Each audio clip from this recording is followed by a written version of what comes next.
Welcome to the FinsFocus Podcast. Now, we probably should have started this at the beginning of the year. Hate to jump in like that, but we are here now after an historic performance from the Denver Broncos against us, the Miami Dolphins. And this is the Dolphins Podcast, FinsFocus. It's me, Sujay, with Tyler. We both love the Dolphins. We both love football. And it's been a long time coming, especially for him and his followers. He's been breaking down tape for a while, and they always want to know what his thoughts are on the Dolphins aside from that. So we decided to start this podcast. Now, there is a couple things that we need to do. And the first thing is let Tyler introduce himself. Yeah, I'm really excited. Like he said, I've been breaking down tape for a while. I think that this is going to be a really exciting time. We've got a really good Dolphins team right now, and I'm really excited to review and preview these games that we have coming up. As he already said, this is going to be a review of the Denver Broncos game. We got a little housekeeping here and there, but really excited to get things rolling. No, exactly. So we'll probably do a review episode on Tuesdays or Wednesdays, a preview episode on Thursdays or Fridays. Obviously, that's all subject to change, but we want to get 2 episodes out a week. For the most part, we'll be reviewing, previewing stuff. But for this first episode, we definitely want to just touch on the start of the season just because we're starting it now. We also were probably going to start this as a preview to the Bills game, but then after that performance against the Broncos, it was like, we kind of have to do a podcast to review this game, putting up 70 points. But I think that one thing is important to say, this is the first episode. This is the inaugural episode. This is going to get better as we continue to do this. So stick with us. It's more about breaking down the Dolphins and stuff, but we'll get better at all of this. So I think it's going to be really fun. Again, we both watch all the games. We both dive into the film. We both love the Dolphins, obviously. So this should be really, really fun. Now, with all that stuff out of the way, I don't think I've missed anything other than that. We should get into the first 2 games just really quickly. Not going to spend too much time on it just because they are so far in the past. But we start off with a barn burner against the Los Angeles Chargers on the road. And honestly, that was the not even breakout, but that was when you kind of realized this was a different Tua Tagovailoa than the previous years. That throw to Tyreek Hill at the end of the game on that 3rd and 10 was kind of ridiculous. And that was something that we've never seen before from our QB1. So I think that was definitely something where you realized, okay, year 2 of this McDaniel offense, this is going to be a little bit different. And honestly, the Chargers had no answer. Our defense wasn't ready. We fully are ready to concede that. The run defense was not there. They were still kind of abiding by Boyer and Flores' principles, I'd argue, on that defensive line. But you get the win in a barn burner. Yeah, I think, like you said, that was kind of the coming out party for this Miami Dolphins offense. And for year 4 of Tua now, it was by far the best game of his career. He was making plays in and out of structure. The out of structure stuff was what was really impressive. As for the defense, I think honestly a big problem with it was that they were trying to operate. I think McDaniel or Fangio said that they were trying too hard to make plays for themselves, which was an issue. But I think, as we're going to probably talk about later, Vic Fangio's still kind of figuring out how to work with this personnel because it doesn't fit his typical interior defensive line personnel. So, that's really about it for that game. I think it was obviously a great high-scoring game. Miami came out with a win. Tua played awesome, and we started the season 1-0. No, exactly. And we'll quickly touch on the Pats game too. Obviously, way more of a gritty, kind of tough style win against Bill Belichick. He's honestly been the only person who's been able to slow down this offense a little bit, even though we ran the ball down their throat. He kind of played that college-style defense where he was like, you can run the ball down our throat, but we're just going to try and survive. And as Dolphins fans and as people who watch and analyze the game, you thought, will McDaniel actually commit to the run? Because that was something that last year was a huge struggle for him as a first-time play caller, which I think gets kind of understated, I guess, is that it was his first time calling plays. But as a first-time play caller, he really struggled to commit to the run and play games in that style of way. And against the Patriots, he said, you want to play deep? You want to take Tyreek Hill away? We will run the ball down your throat until you adjust. And then when you adjust, we'll murder you. But then the issue was they never adjusted, so we just kept running the ball down their throat. And that's basically the story of the game. Obviously, you had that Xavier Howard vintage interception, which was nice to see. The defense played relatively good. You had Vic Fangio dialing up blitzes when he wants to. He's a big proponent of not blitzing when you need to, but blitzing because you want to, and not playing into what the offense wants you to do. So you saw Vic Fangio making it hard on Mac Jones, who actually dealt with it kind of well. I was kind of surprised about how well Mac Jones played in that game. But yeah, Vic Fangio dialing up blitzes. The defense played great, and then you ran the ball for the win. Yeah, exactly. I think a big part of that game was the fact that we saw that McDaniel and Tua were both willing to adjust. The whole point of that game plan was to hope Tua would get antsy and force the ball down the field, and then, New England would create turnovers. And obviously Tua did have a pick, but largely the process was really clean. He was getting to the checkdowns, he was attacking the flats, and then that's why Miami was able to score on those drives, was because of the fact that they were able to open up their stuff over the middle of the field that they love to run, the slant wheel that we're going to talk about on here probably thousands of times. That's pretty much what Miami wants to do. So them being able to open that up with the run game, by attacking the flats, was a really honestly great offensive performance given the team that you're playing against, which is pretty much built to beat you with Bill Belichick's defense. They're the only team in the league that has that many hybrid linebacker safeties who can really run that scheme. And then on defense, we had a really great run defense that game, and Mac Jones, like you said, handled the pressure really well. He was operating great out of no huddle, but at the end of the day, when you only give up 17 points, you're probably going to win that game. No, exactly. And the one good thing as we head into the Denver Broncos game, week 3, the one good thing about having this podcast start a little bit later than the start of the season is that now we know how coaches want to use these players. We're not kind of in the dark with a new defensive coordinator. And now we have a couple of games in year 2 of the McDaniel offense. So we're not as much in the dark. We know a lot more about how they plan on using specific players in specific situations. And obviously we have all the new motion stuff. But now it's time to dive into this Broncos game. This will probably be where the future episodes start, really, because we won't have to kind of catch up for the season. But to get into this Broncos game, have to kind of start off with the numbers. You have to start off with what happened. 70-20 victory for the Dolphins over the Denver Broncos. And it was shocking because you're up 21-10 with 5 minutes left in the second quarter. The Broncos are driving down the field and you're getting close to a one possession game, and that might change the whole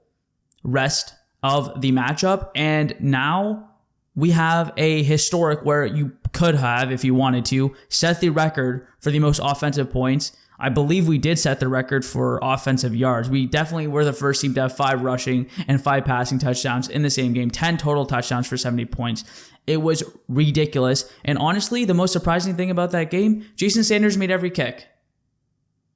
Yeah, Jason Sanders was phenomenal. The whole team was phenomenal. There were obviously a few defensive plays we'd like to have back, and I think we're going to touch on that. But I think now is probably a good time to start with the offense, just because, they were absolutely historic. And I think the biggest thing for me is, given how complex this offense is, they have the outward motion. They are dominating the league in terms of motion that happens at the snap. I believe it's 59% of their plays, when the league average is 20% of their plays have motion that happens right at the snap. And the fact that through 3 games, Miami has one pre-snap penalty doing that in such a timing-based offense where those motions have to be perfectly done in order to not be flags is just such a huge thing to show how bought in these players are to this Mike McDaniel system, how disciplined they are, and how much they've practiced this stuff over the offseason. You look at Mike McDaniel and you're like, okay, he's going to be really good schematically, but we're also one of the most disciplined teams in the league right now, which when you contrast that with last year was the total opposite. We had pre-snap penalty issues, the delay of games, it seemed like they were happening every game. We were going to have to burn timeouts. We went into so many games late where we only had 1 or 2 timeouts because we had to use them earlier to avoid delay of games. The fact that this team is just operating on all cylinders right now is a testament to pretty much everyone on the roster. No, exactly. And I had tweeted, this was before week 3, but in 2022, Mike McDaniel's Miami Dolphins had the third highest amount of pre-snap penalties in the NFL with 46. The lowest was Kansas City with just 21. And this should still be on pace. If anything, we're going to have lower amount of pre-snap penalties because I don't believe we had any in the Broncos game. But in 2023, at that point this year, Mike McDaniel's Miami Dolphins were just on pace for 17 pre-snap penalties with a league low of 2. That was through the first 2 games. So we are cleaning that up completely. And McDaniel had actually mentioned this in this morning's press conference where he was talking about how, well, he's answering a question about his pre-snap motions. I forget the reporter who was asking it because on the live stream, they do a terrible job of letting you hear the question for the most part. But basically, he was asked about the motion. And he said, well, some of them are new. Some of them were done this offseason. Some of them were done in training camp. Some of them are done, for the game specifically. But he was talking about how a lot of it was done last year, but you didn't get to get them off or you didn't get to use them as much because of the pre-snap penalties because they were taken away. So he had to be a lot more conservative. And that's a whole other topic, which we'll get to, is this Dolphins offense being relatively conservative last year, which is crazy when you think about the numbers they put up compared to this year. But that's kind of what they talked about. And for me, the offense, it's been insane. I think going back to the Chargers game, it really set up this whole idea that Tua now can't throw that deep ball with confidence, which has completely changed the way this offense can run. And I'll tell you why. Before, you had the slant wheel, you had everything going, but teams could play tight. They could play down a little bit, even though you had Tyreek Hill, because they didn't trust Tua to throw that deep ball. And to be quite honest, it didn't look like Tua was confident enough to throw those deep balls outside the numbers that confidently, consistently. Well, guess what? Go back and watch the first touchdown to Tyreek Hill against the Denver Broncos. That safety backed up maybe 60 yards. It might be 60 yards the way he backed up because you have Robbie Chosen running the wrap in, the deep, whatever you want to call it, and then you have Tyreek Hill coming over the top. The protection allows Tua to kind of back up, buy some time, and find Tyreek in space and rhythm. The timing wasn't even part of that play because Tua's working, I wouldn't say kind of improvising, but he's waiting for that route to develop. He hits Tyreek, and then when you have Tyreek Hill with 30 yards of space, because that safety is so scared of his speed, he's 30 yards down the field. Tua has so much open space to hit Tyreek Hill wide open, which wouldn't be the case last year because teams would be able to press, they'd be able to get their hands on guys because of the pre-snap penalties, because Tua is not as confident throwing the deep ball and not as good as throwing the deep ball after a great offseason this year. He is as confident, so now they have to respect that, which opens up so much space in that middle of the field portion, which has allowed the Dolphins to put up 70 points and be a historic offense and be the greatest show on turf so far. That is what they're aiming for. And you know what's funny? We're talking a lot about the pass game. The run game was incredible too. Yeah, the run game was incredible, but I think the first thing I want to touch on just in the passing game is the way that Tua played in this game, because obviously I think that's like the 5th or 6th note that you probably get to just based on the way that the offense performed all around. There's so many notes that you want to touch on. But I think that this is going to go down as one of Tua's better games, and it's super underrated. I mean, he had 4 touchdowns and 3 incompletions. He had more touchdowns than incompletions. He was hyper efficient, and I know he wasn't pushing the ball down the field a whole lot, but when he was, it was phenomenal. His command of this offense, understanding the timing. I mean, I've watched so many of these snaps happen where they've got motion coming right across Tua, right in front of him with the tight end. And I'm always like, what are the odds that Tua snaps this and it ends up bouncing off the tight end or something? Or what are the odds that the timing isn't right and you get a flag? Tua has mastered this offense to a level that I think a lot of people didn't think he was capable of. Just everything seems perfect. I know that this is the first time he's had the same offensive coordinator for 2 years of playing since high school. So the fact that he's able to understand this offense like the back of his hand is just so huge. He's getting better when it comes to making full field reads. Last year, he was one of the best players in the league when it came to reading individual defenders. But now he's making plays where it's him reading the entire field, going through his progressions 1 to 4. He's finding the check down more often. His command of this offense is just, it's amazing. It reminds me of watching some of those Tom Brady Patriots teams, honestly. And this is somebody who, I've had my questions about Tua, but watching the command of the offense, just that reminds me so much of those Tom Brady Patriots teams where it seems like no matter what play is called, Tua knows the answers for each coverage. You're watching him read pre and post snap. He's seeing rotations. Miami uses so much of that motion to give Tua help when it comes to, is this man look? Is this his own look? And he sees if he's carrying. And the fact that he's able to do that so fast and process so quickly, I mean, the play action is a huge part of it too. Miami is so much more comfortable this season having Tua turn his back to the defense because they know that when he turns back around, he's reading things so fast. You mentioned the Tyreek Hill touchdown. The play right before that, they had Tua turning his back to the defense, and he immediately found the hole in the zone, found Durham Smythe, and got a big gain. I mean, and it happens consistently. There's no quarterback, I think, that is operating better in that quick and intermediate game than Tua right now, just because he is reading things so fast. It's honestly, you're so right. That's reminiscent of Brady because it's a lot about rhythm and timing and flow and space. And it's so interesting because you obviously, a lot of people seem to pin it to Tyreek Hill, rightfully so, deservingly so. But then you see Tua throw with crazy anticipation to River Craycraft and these guys who kind of remind you of Patriots wide receivers back in the day when they were flowing at their best offensively with Josh McDaniels and Bill Belichick. Obviously, Tom Brady, huge part of that too.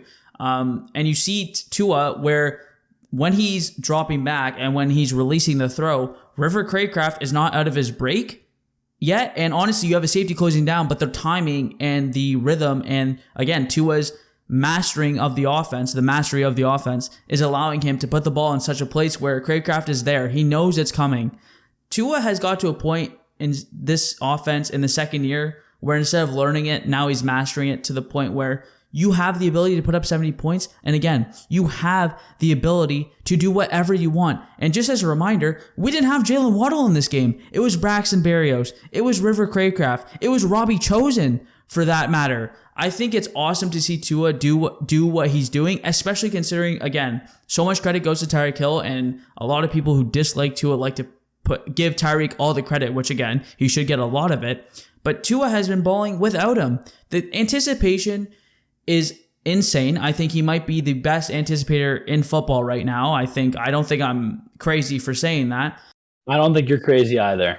I mean, it's at least top, when it comes to, especially in like that quick and intermediate game, I'm not sure there's anyone who's doing it at a better rate right now. No, and speaking of that, honestly, he's getting the ball out quicker than anyone else, but he's still throwing it further than anyone else. That is wizardry. That is ridiculous. How are you throwing it quicker, but also further? And it's average depth of target.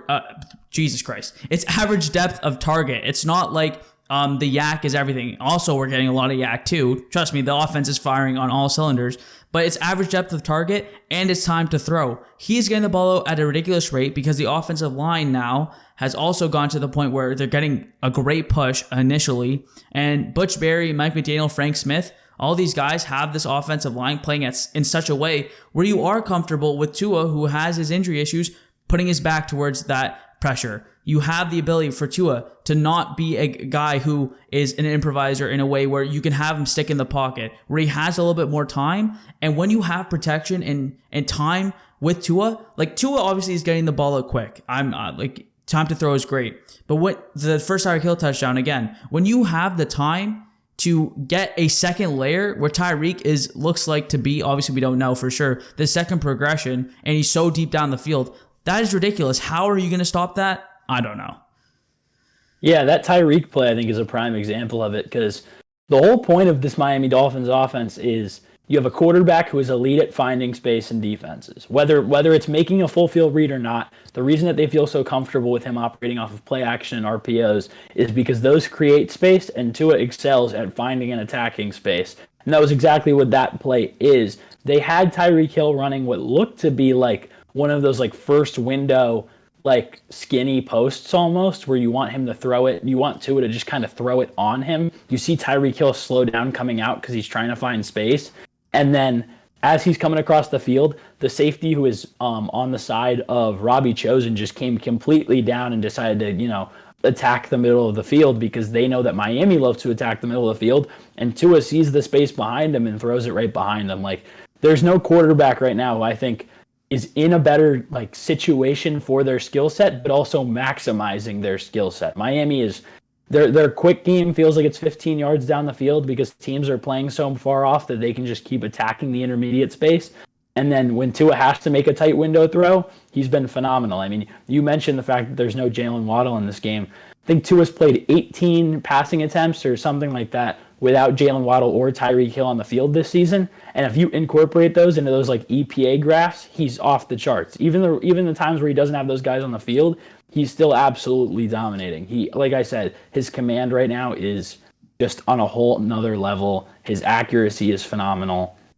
And I think it's probably time for us to kind of go into the run game, which was really the star of the show, last Sunday.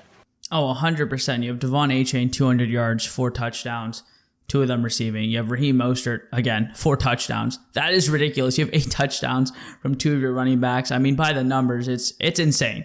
Like, I'll be honest, it's insane. Raheem Mostert, 13 carries for 82 yards, 6.3 yards per carry, 3 touchdowns on the ground. Devon Achane, like I mentioned, 200 yards, 203 to be specific, 18 carries, 11.3 yards per carry. That is ridiculous stuff in his, first real game, I'd argue. Like, he got a couple of snaps against the Patriots, but it wasn't anything substantial or anything worth anything, to be honest. In his first game where he actually gets more than a couple of touches, he goes berserk. And honestly, Mike McDaniel is a top 3 play caller in the league right now in his second year. I mean, I think you can argue that right now he's operating as the best play caller in football. I don't think that's not a crazy argument by any stretch. Miami is I think 30 points ahead of every team right now in total points. They're operating at a rate that I think they've scored 17 touchdowns on 35 offensive drives, which is almost half of their offensive drives. That's ridiculous. Almost 50%. Yeah, if you flipped a coin, you'd be just as right as Miami would be if they guessed that they were scoring a touchdown. It's insanity. I think Mike McDaniel is just an insane play caller, and the biggest thing about this run game is just the amount of different looks, the amount of stuff that is going on with this team, the amount of different looks they have, different motions, the way that they get to their runs is stuff that I just absolutely love. I mean, their first play of the game, they have Raheem Mostert lined up out wide and Alec Ingold in the backfield next to Tua. And what do? They motion Raheem Mostert to one side, and then they pitch it to him to that same side and have Alec Ingold come out and lead block. There aren't many teams that just have this many different looks to accomplish the same thing. And Mike McDaniel and Frank Smith talked about complementary plays and the fact that they like having a lot of plays that look like the same looks. But the thing that I might even be more impressed with is how many plays accomplish the same thing out of different looks. I mean, it's just wild. They have so many different ways that they can get to all of their favorite plays, and it's the depth of this playbook is absurd.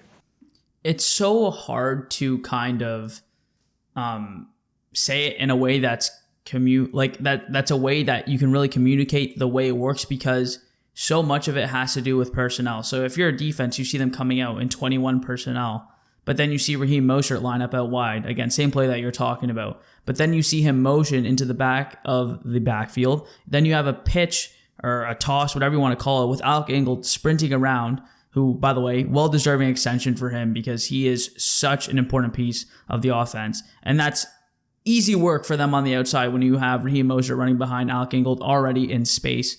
And that's just a great way to get there. But there's so many ways. Again, you have 21 personnel. Instead of Alec Ingold out there, you can have both Achane and Mostert. And that was really fun to see. Yeah.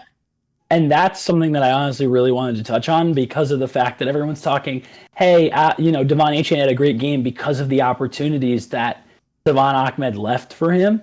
But I genuinely think Achane would have had this game if Ahmed was healthy or not, just because Mike McDaniel has stressed so much that, the players that are active or inactive has so much to do with the game plan. I think you're going to see a lot of surprise inactives on offense and defense this year, just because of the fact that their game plan varies so much week to week. You go out and you play the Patriots, and it's a lot of, 21 personnel. There's some 12 in there, and you're running the ball down the Patriots' throat. Then you come out the next week, and you don't even try most of those same formations. You're coming out in 2-back sets, but the 2 backs aren't Alec Ingold and Raheem Mostert. It's Achane and Raheem Mostert. You're running a lot more finesse and speed sets now, and it's just the way that the game plan changes week to week you might go into a game expecting something from Miami, and then by the time, you're a drive, 2 drives in, you may have seen only plays that haven't been shown on tape already, which is just what's so impressive. Like, Miami comes out in this game and they're running a bunch of plays that we pretty much have not seen out of those looks on tape thus far this year. And that's just what makes Mike McDaniel, I think, so special, is the depth of the playbook and the fact that week to week, this game plan is changing so drastically and they're still accomplishing the same things. No, and that point is so true, because you see Eric Ezukanma get a couple touches out of the backfield. You see them trying to get the ball to him against the New England Patriots. You go through Pat's week and you're transitioning to the Broncos and you see, okay, Jalen Waddle is going to be out. You probably want to get the ball to Eric Ezukanma a little bit, and you're expecting him to have an even bigger role. And then when you get to game day, you see he's a healthy and active, and you're thinking, what's going on here? Now, I understand you bring up Robbie Chosen to replace the speed, but you would not think that Eric Ezukanma, Eazy-E, would still be inactive, because you would assume that some of those touches lost by Jalen Waddle due to his injury and his concussion, you would assume that Eric Ezukanma probably would get some of those. He did not. He didn't even dress. He was a healthy and active. So that's definitely part of what Mike McDaniel wants to do with this offense. It's going to be so unpredictable because, again, you have a guy who seems like such a legitimate piece and role in the offense be inactive because they have a completely new and different way to attack the defense that Vance Joseph was presenting him.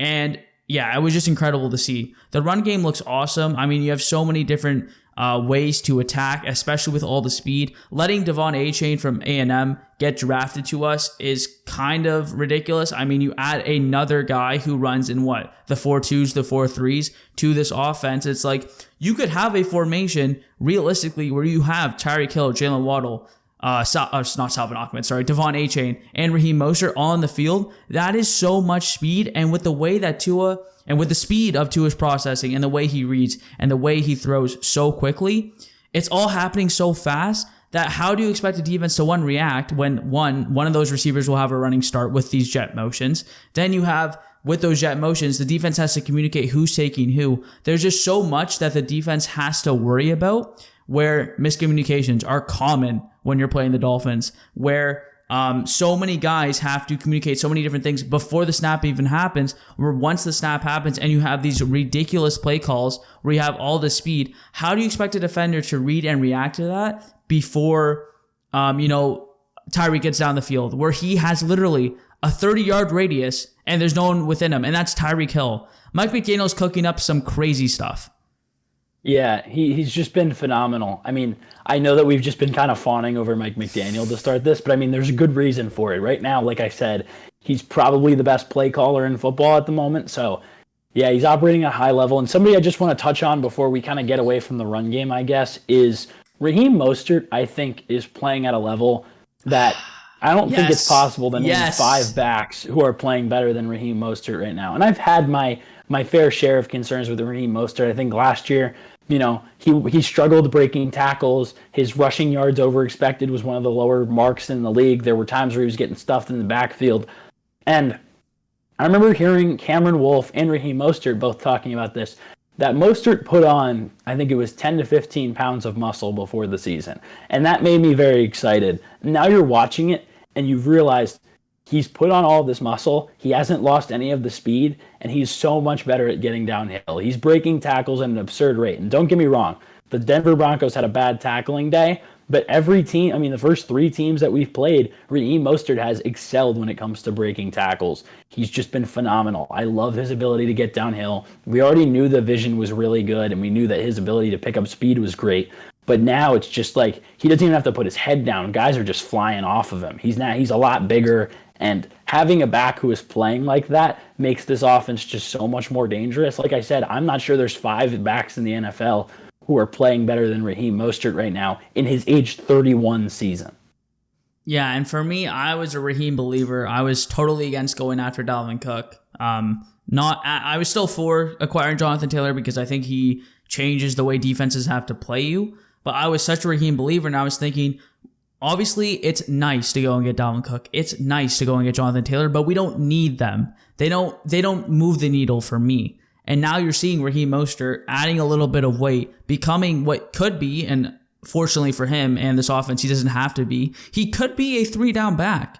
Obviously, you have injury concerns, but I would not be concerned putting him out there 1st and 10, 2nd and 10, 3rd and 10, regardless of what the situation is. I mean, he can catch balls out of the backfield. He can catch balls on a screen. Like, he can do whatever you need.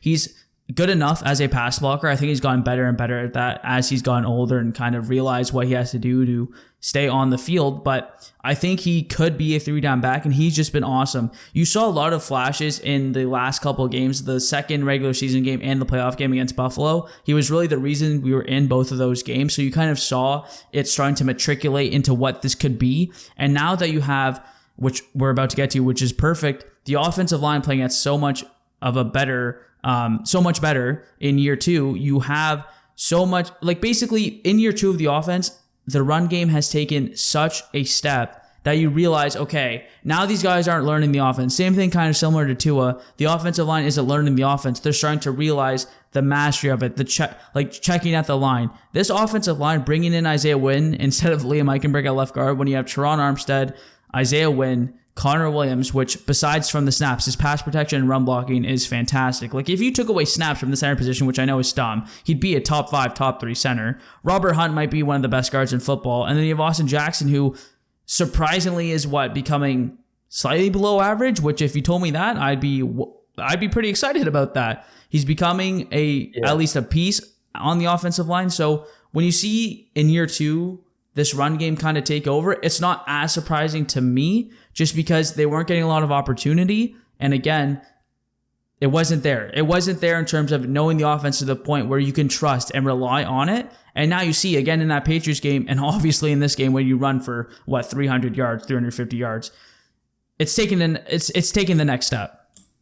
Yeah, I mean, obviously, I think a lot of that is McDaniel as well. The run designs, I think, he's done so much more of the stuff that you saw when he was in San Francisco. We mentioned the Alec Ingold, motion, the amount of different misdirections in motions. They're not afraid to use, end arounds, jet sweeps as real run plays because of the fact that they just have so much speed that they want to get to the perimeter. They use so much misdirection. The way that they throw linebackers off just on, simple motions and stuff to open up run lanes is awesome. And I mean, like you said, this offensive line is playing at an insane level right now. Teron Armstead, when he was out last year, I think we won 1 game maybe, last year with Teron Armstead not starting. I think it was 1 game, and it was the last game against the Jets where we won 9-6. So, I mean, Teron Armstead missed the first 2 games of the season, and in the second game we had a phenomenal running day, and now he's back, and he's still elite. He had an awesome game. Watching the tape, it's just him getting to the second level, and you see that the freakish athlete that he is. He looks, honestly, in my opinion, just in that 1 game that I watched, healthier than he looked a lot of last season. He's just moving so well in the run game, and he was mauling people, even in his first game back. Isaiah Wynn, like you said, I mean, he's not a terrific player. This isn't somebody you're going to look at as, an elite player.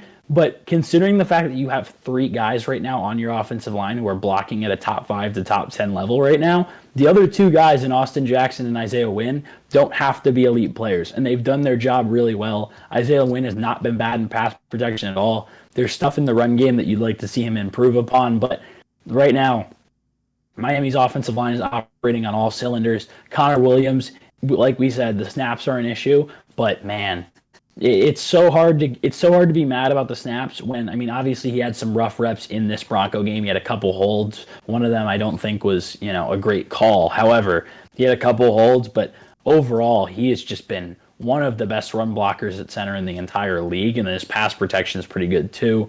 Robert Hunt, honestly, is the number 1 guy I wanted to touch on because, I mean, you talk about Teron Armstead and you say that he's the best, lineman on this team. But you watch Robert Hunt, and through 3 weeks of the season, he's making a case for being the best guard in all of football. And I don't think that that's a crazy take at all. He's mauling in the run game. He's so agile in the pass game. His combination of size and quickness and agility is just, and power, it's insanity to me. He is going to be, I think, the number 1 player you should be looking to extend this offseason. This is the last year of his contract. He already has earned a blank check at the guard position in my book because he's been in my opinion, the best lineman on this team and potentially the best guard in football. How scared are you if you're a linebacker or a safety and you see Robert Hunt pulling to your side? Because he can pull even though he's a monstrous human being. That's the problem. Like we saw Robert Hunt in a Brian Flores like power like style in the first year with Chad O'Shea. Power more gap second scheme. year actually. Yeah, we saw him in like more gap stuff with like Chan Gailey. They were running a decent amount of it, and it's like he's good there. He's got a ton of power. But now where he's able to use his power and his mobility, he's throwing people around and sprinting to the second level to the point where like there just aren't that many blockers in offensive linemen in the entire NFL who are playing at the level that he is. And I mean, I think the only thing you can hope right now is that Miami somehow gets him on a little bit of a discount because he is going to, if these guys come free agency are watching their tape, these GMs, somebody is going to offer Robert Hunt a bag. He will be one of the highest paid interior offensive linemen in the entire NFL. And lastly, but certainly not least, I mean, we could talk about Austin Jackson as well, who's also much improved. Yeah, I'll take this one. I think when you're comparing Isaiah Wynn and Austin Jackson, again, like you said, they're the two guys as the outsiders of not being top 3, top 5, top 10 at their respective positions. But I think Isaiah Wynn has been more up and down where when he's playing really good, it's so clear, but then he'll also have these down kind of snaps and these down reps where you're like, okay, he's getting killed. Whereas Austin Jackson has been more consistently kind of average where you're getting just enough. And with Tua releasing the ball as quickly as he is, you don't need more than that. I'm not saying we're going to extend him per se, but at some point, with the way the cap sheet works out for the Dolphins going forward, you're going to have a couple positions where you're kind of bargain binning. And if you can do that with Austin Jackson, who now has a couple of years in this offense, that's not bad. I'm not saying it's great. I'm not saying it's a great option, especially because for Tua Tagovailoa, that's his blind side.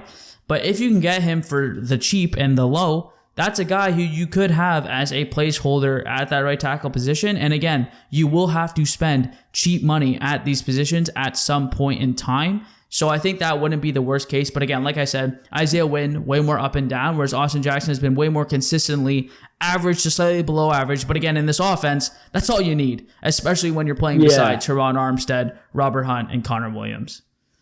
Yeah, I mean, I think the thing with Austin Jackson that I've noticed, like watching the tape, even from this Broncos game that I was watching back last night, Austin Jackson is so much better at getting to his landmarks. I mean, the biggest part of Austin Jackson's game coming out of college was the fact that he had a ton of speed. He was extremely raw. Athletic. He was hyper athletic, and they needed to mold a tackle out of that. And it was clear in his first couple years that there just wasn't a tackle in there. But now, and credit to Butch Barry, credit to Mike McDaniel, credit to Frank Smith, they've done a great job of just getting him to the landmarks to the point where he isn't getting beat as badly by speed rushes. He still has problems with, some counter moves. He's not great against the bull rush. He doesn't have a great anchor. He's not the strongest guy in the world. But he moves guys in the run game, and as a pass protector, just not getting beat by speed rushes and being able to get hands on guys, it's been huge for this offense, especially one that pushes the ball down the field so quickly that he hasn't been giving up sacks because of the fact that they're getting the ball out fast, and he's able to just hold on for those extra seconds. Like you said, if you're able to get him for the low, combine that with getting Isaiah Wynn, like keeping Isaiah Wynn on the roster for the low. Kendall Lamb was awesome in his 2 games. Like, you're looking at a Miami Dolphins team for, the first time since maybe 2016 was that last time I think we had a half decent line, and even that unicorn line. Great. The unicorn line. And even exactly. And I mean, I would venture to say that this offensive line is much better than that one is. And for the first time in a while, it looks like Miami just has 6 guys that are playable on this offensive line right now, and it's so huge because of the fact that that's so big for the run game to get mobile guys who can get out in space, and you have some of those guys. So huge for the pass game because you have Tua, who has his injury concerns, like you said. Just the offensive line playing this well right now is my biggest shock probably on this team so far, and it's just been really exciting to watch. I think next up we should probably move over to the defense because they had an interesting game. Little up and down, but there are definitely some top performers. I don't know if you have any specific guys, but you can kick it off if you want. I'll kick it off because I know you have a couple of guys you want to touch on underratedly. I'm just going to go ahead and say Javon Holland's a top 5 safety in the league, if not the best safety in the league. The way that we are using him as a tackler, getting him closer to the box so he can make more impact plays instead of playing him more as a free safety, has been awesome to watch. And by the way, he can still do that. He can play slot corner when you need him to. We don't really need him to in this defense, but Javon Holland has been fantastic in a defensive scheme which relies on DBs tackling, which, by the way, Justin Bethel had a great game because of his tackling ability. That's getting him on the field in that nickel position. We'll get to that. I'm sure you want to talk about that too. But Javon Holland, as a tackler, has been fantastic. Again, he looks like a young... Again, not really play style wise because I think he's way more physical and Justin Simmons a little bit more rangy. But in terms of how Vic Fangio is using them as guys who are tackling, super athletic, Javon Holland can fly across the field. You'll see him come from the opposite hash and make a play on the opposite sideline. He is ridiculously athletic. He plays tough. He plays so smart when filling gaps. He is a ridiculous weapon for a defense to use. I know we talk about weapons on offense all the time. Javon Holland is a Swiss Army knife, and you can use him wherever and whenever you want. This guy, again, you can use him in deep range when you want him to kind of cover the whole field, especially if you're playing up when the game plan calls for it. You can use him in the box as a guy. You can use him as a robber. You can use him in every single way you would want him to, and putting him in a defensive scheme with Vic Fangio where safeties are make way more of an impact than they would in other defenses, that has proven to make Javon Holland, again, a top 5 safety because you can put him in all these different positions to help him make plays, whereas in other defenses, safeties take kind of a backseat to linebackers, corners, in the defensive line. Yeah, I mean, Javon Holland is absolutely phenomenal. I mean, I think in 3 games, we've seen him used in 3 completely different ways, and he's been good every time. And against the Chargers, Miami expected a heavy pass load. They didn't get that. They got a lot of running. But they were playing a ton of 2 high shells and deep safeties, deep depth for Javon Holland and Deshaun Elliott. And Javon Holland came down and was making game-saving tackles in the run game, was able to pursue when needed, and he had a solid game. Then you go against the Patriots, and you're running a lot more man, a lot more blitzes, and Javon Holland had to do a lot of the time either a single high job, he had to come down and make plays in the run game, or he had to man up in man coverage, which is honestly the first time in his career that he's done that at that kind of level.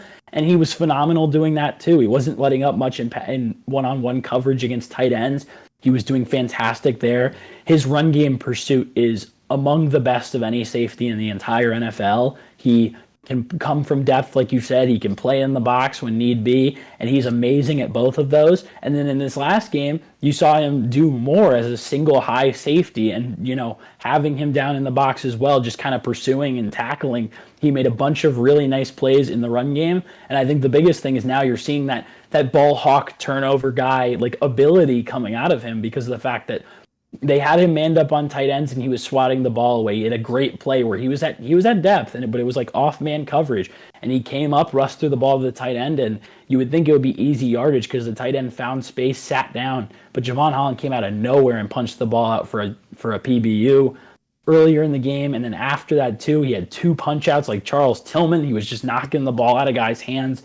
He is a playmaker. That is a weapon on this defense. And with his range, athleticism, power, I mean, I predicted a Javon Holland breakout this year. And after week 1, I was a little worried that they weren't going to use him everywhere. But we've gotten to the point where you can line that guy up just about anywhere on the field and he's making plays. And credit to Vic Fangio for doing that because, in the 1 year of Brian Flores and the 1 year of Josh Boyer, we did not get to see Javon Holland move around this much.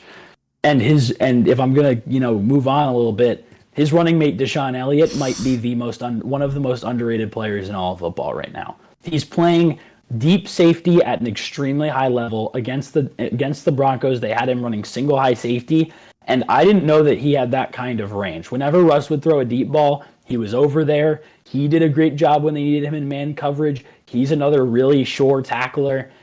They have 2 guys who, we talked about free safety, strong safety. We relate Deshaun Elliott to Brandon Jones. But right now, you've got 2 guys who are just interchangeable in just about every role. And that's why that duo, I think, is probably one of the most underrated and one of the best safety duos in all football.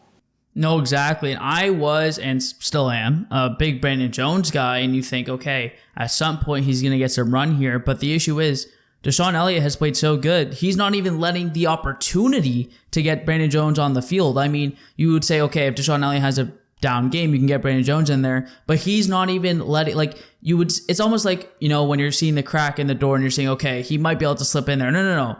Deshaun Elliott has slammed the door shut.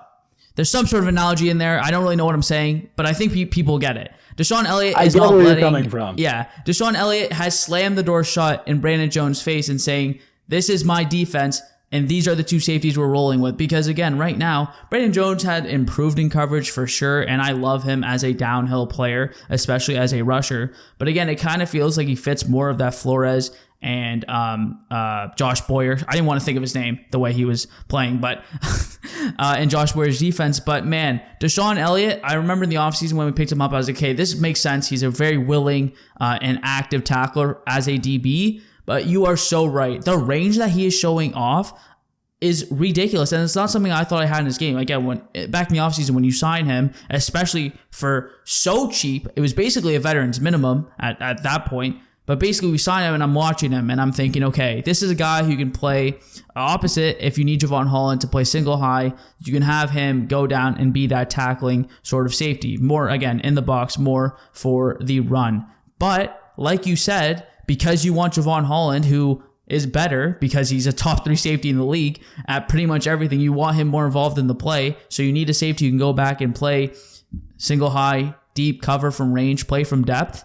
And then you see he can do that too. It's ridiculous. You're right. He's one of the most underrated players in the NFL because he is doing everything that Javon Holland is doing, just a little bit worse, which again is a pretty big compliment to a guy like Deshaun Elliott who signed a 1 year, $1.5 million contract.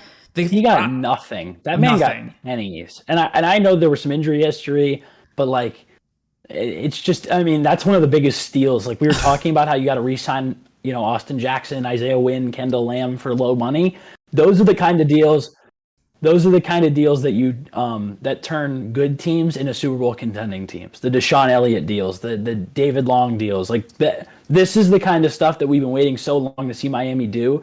Is scrape around in the bargain bin and go find a gem. And Deshaun Elliott is a gem.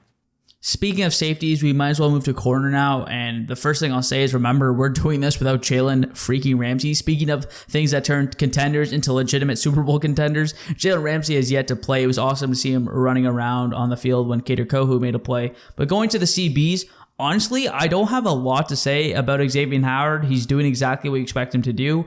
Quarterbacks don't really throw to his side ever, and that's a good thing. I was about to say I didn't really hear his name all too much in that Broncos game, and again, other than that touchdown, which we'll get to, but again, no prep. Well, I'll bring it up now since we're talking about Xavier Howard. When you have a guy running across the field, you need to get to the quarterback, or else that's a tough rep for any corner, especially against a big physical guy like Courtland Sutton. So obviously you want X to play that a little bit better, but I don't put too much on him. Maybe you saw something different in the film, but to me, you got to get pressure way quicker. Yeah, it's all a pressure thing. Russell Wilson had too much time. Courtland Sutton started on the right side, started running across her back pylon, saw Russell Wilson breaking out of the pocket, and then immediately turned it back the opposite way. There's nobody in the league who's defending that at a high level. I'm not going to get on Xavier Howard for not making that play. He has not been bad. I don't think he's been, fantastic or anything, but he's been playing decent, and when Miami's putting up this many points, that's all you need at corner. But I think what I want to talk about is how awesome some of these depth pieces are as far as fits for Vic Fangio. And my number one guy I want to talk about is somebody you brought up earlier. It's Justin Bethel, who has been kind of you talked about Brandon Jones as the guy who can blitz, make plays in the run game, make short tackles. Justin Bethel's done all of that and then provided you with solid nickel defense. He is moving all over the field. There was a drive where he had a screen that he blew up, a run stop. He had several run stops in this game. He's, like I said, a really sure tackler. Fangio's really comfortable using him on blitzes. They've done a ton of blitzing stuff with him.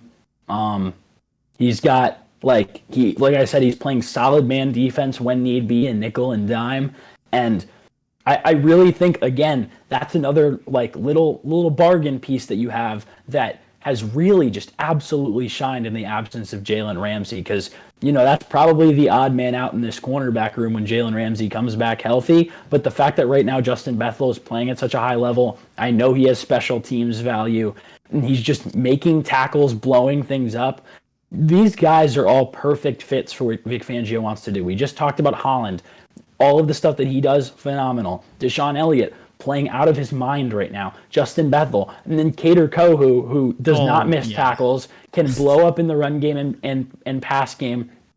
Had a phenomenal game as a coverage player. They threw it at him multiple times deep, and he allowed practically nothing.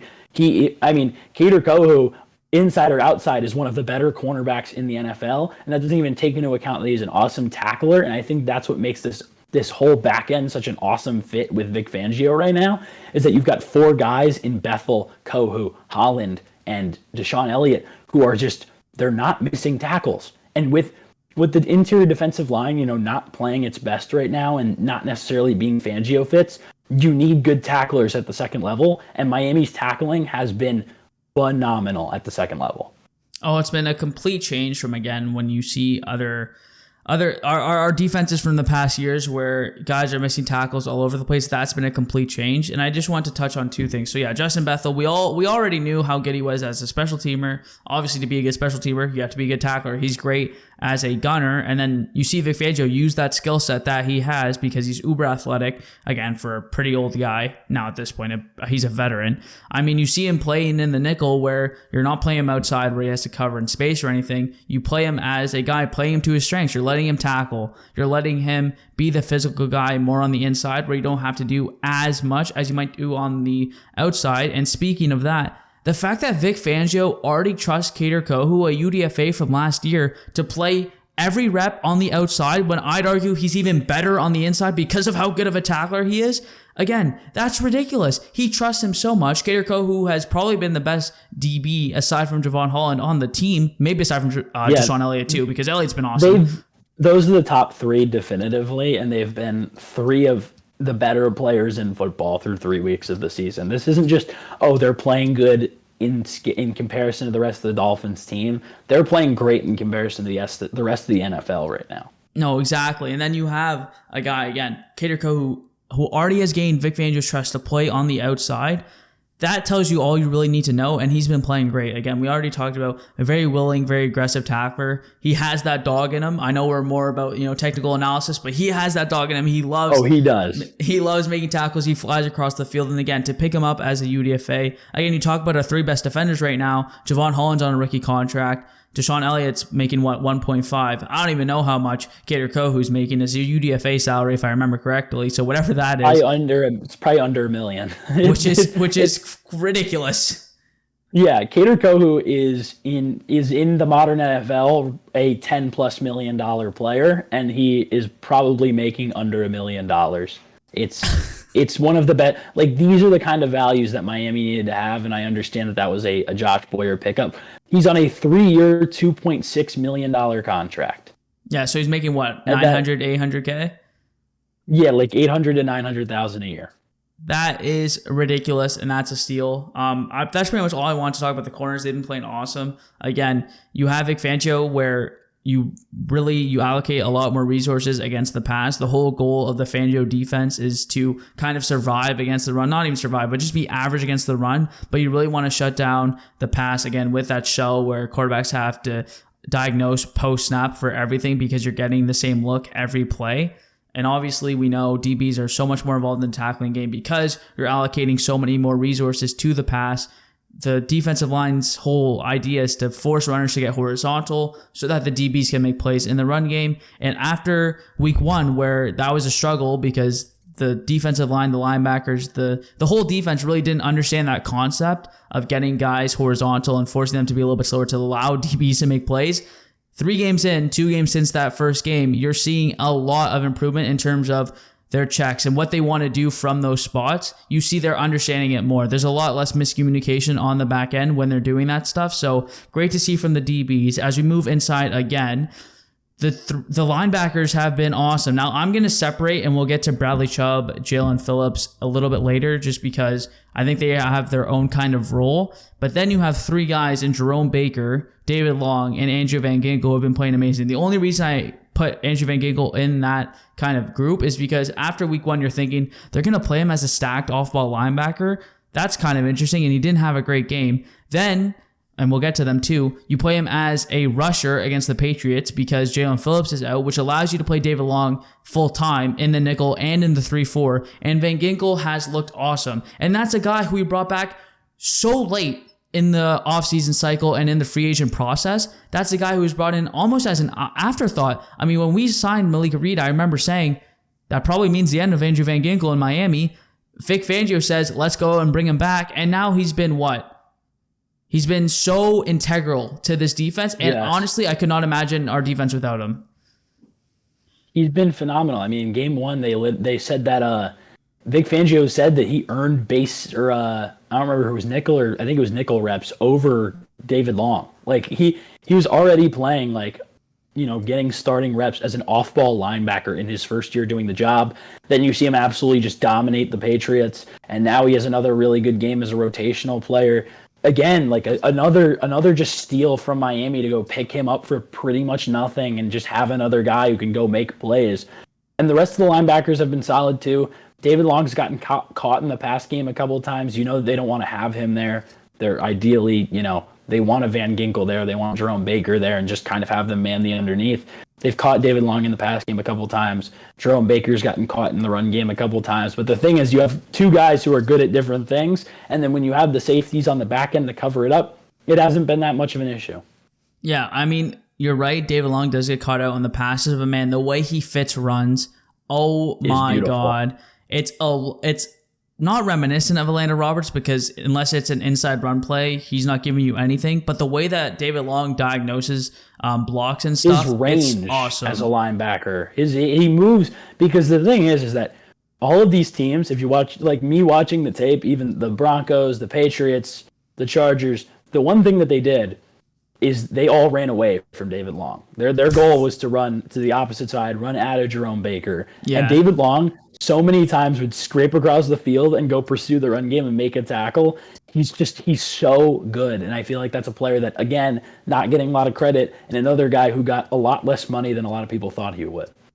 And then on the opposite end of things, Jerome Baker, who, yeah, he does really struggle to get off blocks in the run game. I'm not going to defend that, but you like him in space. I don't even love him when he's one-on-one. Sometimes he gets burnt a little bit, but I love him as an athletic, a guy who has a bunch of range from the linebacker position to play in space.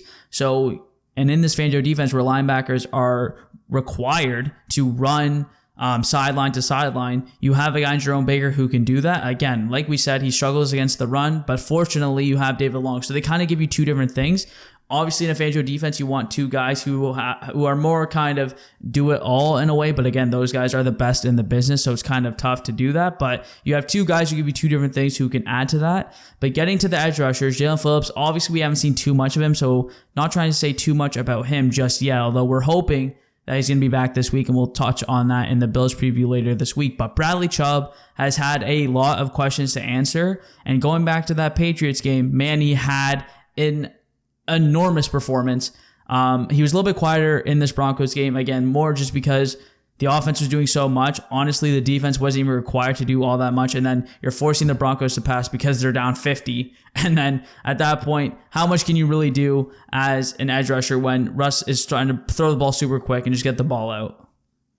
Yeah, I think as for the rest of the defense as a whole, I think, you take the run game with a grain of salt because Miami was playing back so far and they were playing like 3 down linemen a lot of the time just to, not give up a big pass play to let Denver get back in it. I think the run game from the edges and from the interior was not as much of a concern, although I've talked about it before. I'll probably talk about it again in the Bills preview because we're running out of time here, that I think that, it still is a bit of an issue, a scheme issue with some of the interior defensive linemen, but the edges, I think I do want to see more out of Jalen Phillips and Bradley Chubb. I think Bradley Chubb had a great game against the Patriots. They moved him all over the place. He had inside rushes, outside rushes. They dropped him in coverage a couple times, and honestly, he was phenomenal there. I mean, but it needs to be more consistent with him. There's a lot of times where him and Phillips go for their speed rushes and they get pushed outside and then the quarterback has room to escape. I want to see them play better and more physical. I think both of them have the capability to be one of the best pass rush duos in the league. And through 3 weeks, they just haven't been that. Obviously, Phillips has missed time and he's not 100%. But I think that's definitely an area that I'm looking for improvement from. Yeah, it's definitely an area of concern. And the only other thing I will say is Bradley Chubb looked good dropping into coverage again when the game was still close. You see, honestly, Chubb has a great understanding of what Vic Fangio wants to do. And then you'll see times where you'll send David Long on a blitz or something, and you'll have Bradley Chubb be the one dropping out, and it just looks great. But yeah, you're right. For the rest of the defense, especially that front seven, against the run, you have to take it with a grain of salt against Denver. And again, just in this Fangio defense, I can't say it more. The run game, we're going to get, we will be a team that gets run on. That's the whole point. The whole point is that you eliminate the pass to the point where they have to pass. You get a lead. It's so, sorry, this is such a random point, but it's so imperative for the Dolphins to get the lead early to not allow teams to run on us because they can't pass on us. That's what Vic Fangio does. He makes it so hard for quarterbacks to do that. So if you can get the lead early, that really helps the Dolphins win these games when it comes to game scripts and all that type of stuff. But that is something we'll touch on in the Bills game for sure. The interior defensive line, they're running James Cook a lot more. They're using the run a lot more. So we'll get to that later in the week. But honestly, other than a couple of Javonte Williams runs in the beginning of the game when the game was so close, it looked pretty solid. You didn't see too much from the run game later, again, when you're down by that much. It's so hard to kind of truthfully analyze and when you're watching and say, this is real just because of the score. It almost feels like a preseason game in the second half where it's like, okay, they've lost hope. It's kind of hard to see what's real and what's not. Yeah, a lot of it just kind of goes out the window, I think, just because the Dolphins admitted there were Dolphins players that said that it felt like the Broncos had checked out going into that third quarter. And I mean, it looked that way on tape. So like we said, obviously a great performance. We're going to come back at you later this week with a Bills preview. That should be a very exciting game. Obviously, these two teams now, especially as of last year, this is becoming one of the best rivalries in the NFL. So getting a Dolphins-Bills game this early in the season is going to be exciting.